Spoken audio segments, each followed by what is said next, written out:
मला आत्ता या क्षणी माझं मन खरंच सुन्न आहे.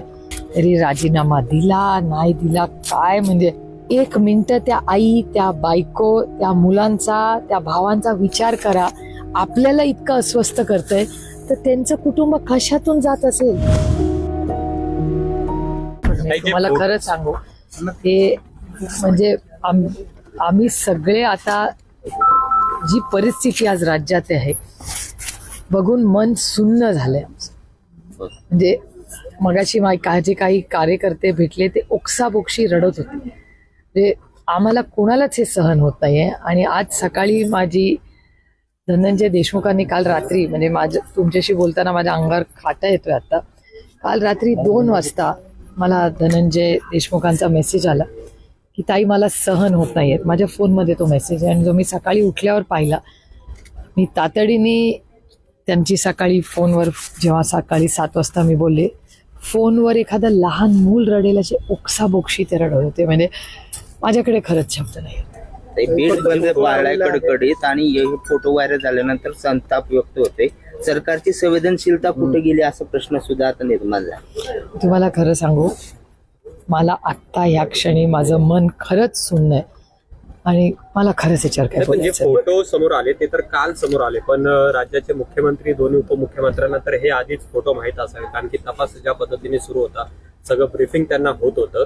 ज्यावेळेस आरोपपत्र दाखल झाले तेव्हा हे फोटो समोर आले पण इतके दिवस जरी फोटो त्यांना माहीत असताना ते काहीच बोलत नव्हते किंवा राजीनामा घेत नाही. तुम्हाला खरं सांगू माणुसकीला काळीमा फासणार आहे. मला एकच प्रश्न विचारायचा आहे की ही प्रवृत्ती ही तुमच्या आणि माझ्या सुसंस्कृत महाराष्ट्रामध्ये या प्रवृत्तींनी जन्म कसा घेतला हाच प्रश्न मला मनाला पडतोय. तुम्ही जरा विचार करा ना. त्या प्रवृत्तीचा विचार आपण सगळ्यांनी केला पाहिजे की तुमच्या आणि माझ्या सुसंस्कृत महाराष्ट्रामध्ये असं होणं अशक्य आहे. हो मला अजूनही विश्वास बसत नाहीये. म्हणजे धक्कादायक आहे. म्हणजे ते फोटो बघणं अस्वस्थ करणारं म्हणजे कालच्या ते एका चॅनलवर जेव्हा मी पहिल्यांदा ती बातमी पाहिली ती कॉम्पेअर पण रडत होती. तिला सहन नव्हतं ते.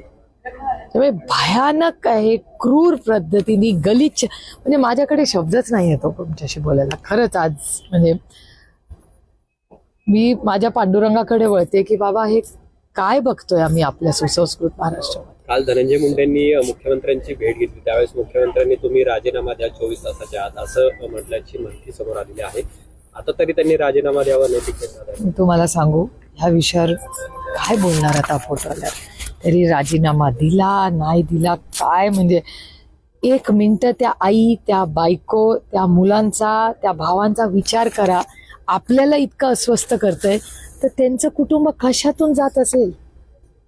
भयानक परिस्थिती आहे. भयानक. माझ्याकडे खरंच आज शब्द नाही आहेत. हे दुःख ते वेदना जे आपल्या सुसंस्कृत महाराष्ट्रामध्ये एवढी क्रूर घटना घडूच शकते हे किती दुर्दैव आहे. किती दुर्दैव. या कुटुंबाला न्याय मिळाला पाहिजे. सरकार पाठीशी घालते त्याच्यामुळे हा सगळा महाराष्ट्र. ह्या कुटुंबाला न्याय मिळायची नैतिक जबाबदारी आपल्या सगळ्यांचीच आहे आणि आपण सगळे मिळून त्याला न्याय देऊ.